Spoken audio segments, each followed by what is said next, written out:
اگر اللہ کی مدد شامل ہوئی اور بل کبھی فیکم ضعیف عندی حتی آخذ الحق منہ انشاءاللہ، جیڑا تہاڈے نزدیک طاقتور ہے نا وہ صدیق کے نزدیک کمزور ہے، یہاں تک کہ میں اس سے حق چھین کر رہوں گا۔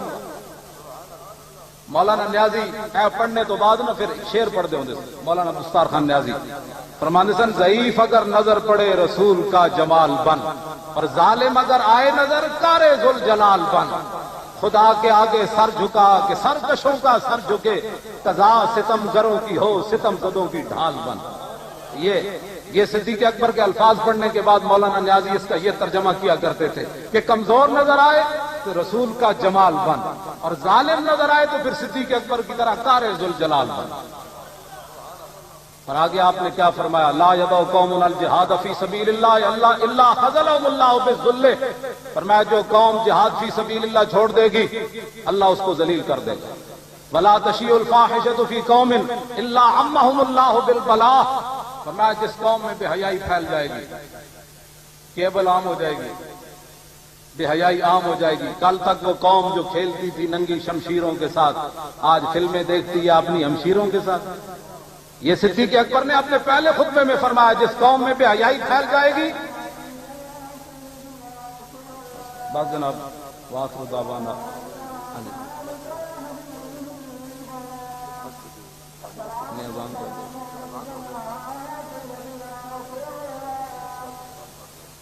بے حیائی پھیل جائے گی، فلا تشیع الفاحشۃ فی قوم الا عمهم اللہ بالبلاء۔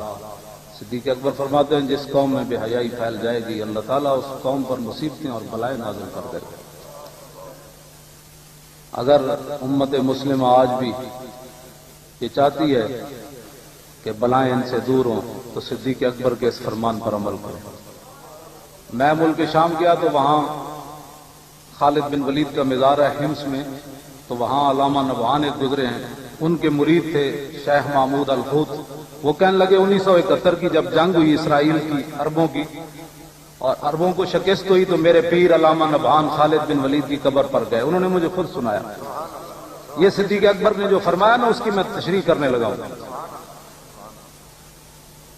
تو علامہ نبہان خالد بن ولید کی قبر پر گئے اور جا کر مراقبہ کیا۔ انہوں نے کہا حضور آپ تو سیف من سیوف اللہ ہیں، بڑی بڑی جنگوں میں آپ حاضر ہوئے اور آپ کے جسم پر ایک بالش جگہ بھی نہ بچی کہ جس پر تیر تلوار اور نیزے نہ لگے ہوں، آپ یہ بتائیں کہ عربوں کو شکست کیوں ہوئی ہے اسرائیل کے مقابلے میں؟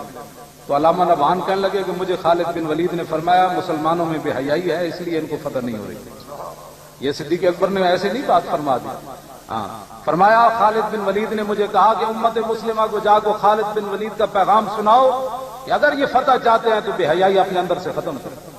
یہ خالد بن ولید، یہ سارے صحابہ کا یہی مسئلہ ہے، اللہ عمهم اللہ بالبلاء، جس قوم میں بے حیائی پھیل جائے گی اس قوم میں بیماریاں عام ہو جائیں گی۔ اسلام ہسپتال نہیں بناتا، یاد رکھو، اسلام یہو جہا معاشرہ دینا بیماری کوئی نہ ہو۔ ہسپتال کا تصور تے انگریزاں دیتا، ہاں جی صحابہ تو بیماری کوئی نہیں۔ حکیم صاحب مدینے پاک گئے، ہاں تو صاحب حکیم صاحب نے کہا جی میری تو دکانداری بند ہو گئی، تھوڑے صحابہ بیمار کیوں نہیں ہوندے؟ حضور نے فرمایا بھوک کو بغیر کھاندے ہی نہیں، جب بھوک باقی ہوندی ہاتھ کھچ لیندے۔ توجہ، اور آخر میں آپ نے بات یہ فرمائی